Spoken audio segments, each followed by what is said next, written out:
factors that I consider when I'm building an anchor to assess what anchor I'm going to build myself. Because there's obviously many options. We're going to get into what the common options are after this. Made a list of the 5 things that I find are the biggest variables. Aren't in any specific order. I think they're all important. Number 1 is who is using the anchor. The reason this is important is because if someone is new to leading and they might be leading up to the anchor, then we have to consider that if we use lockers and we're locking them every time, that's going to make it more difficult for them to clip into it, as well as whoever is cleaning the anchor.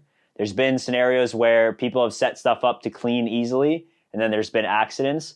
So I like to think about who's clipping into the anchor, who is cleaning it, and then also a lot of people using it throughout the day. We have to build a more sturdy anchor that's willing to put up with more kind of durability. So if you have 50 people using an anchor in a day, probably if you're a recreationist though, it's just gonna be a few of you and your friends. So who is using it? Consider the wear and the pulling on it. Is anyone clipping into this anchor?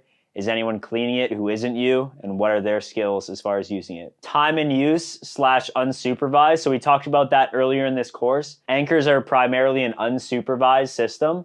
So we can't always see it from the bottom. Sometimes we can, but we're not really checking on it all the time. So if I'm using it for 5 hours and a lot of people are using it, those 2 factors kind of compound, and I feel less prone to be doing the normal quick draw anchor. So that's why those 2 are so important. The environment for number 3, because the environment around the anchor is really important.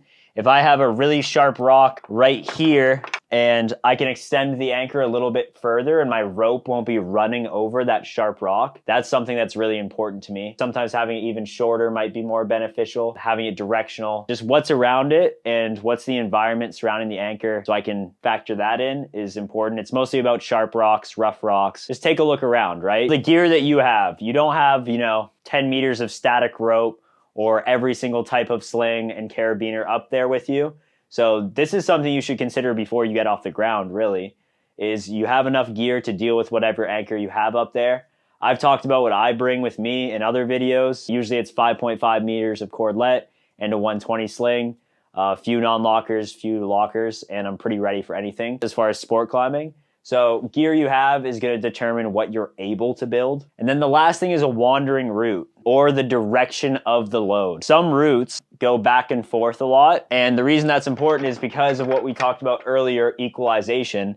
If I'm getting pulled this way, all the weight's on one bolt. If I'm getting pulled this way, all the weight's on one bolt. You can see why a self-equalized anchor would be important. I'll show you really quick. Now, if they're climbing over here, like our example, fall, it self-equalizes, and now we still have 50 on each side. So that's why you have to consider the direction of load. I get up to this anchor, I'm going, sweet. Who's using it? How long is it gonna be up here unsupervised? What's the environment around it? What gear do I have on my harness? And where's the direction of load / is this a wandering route?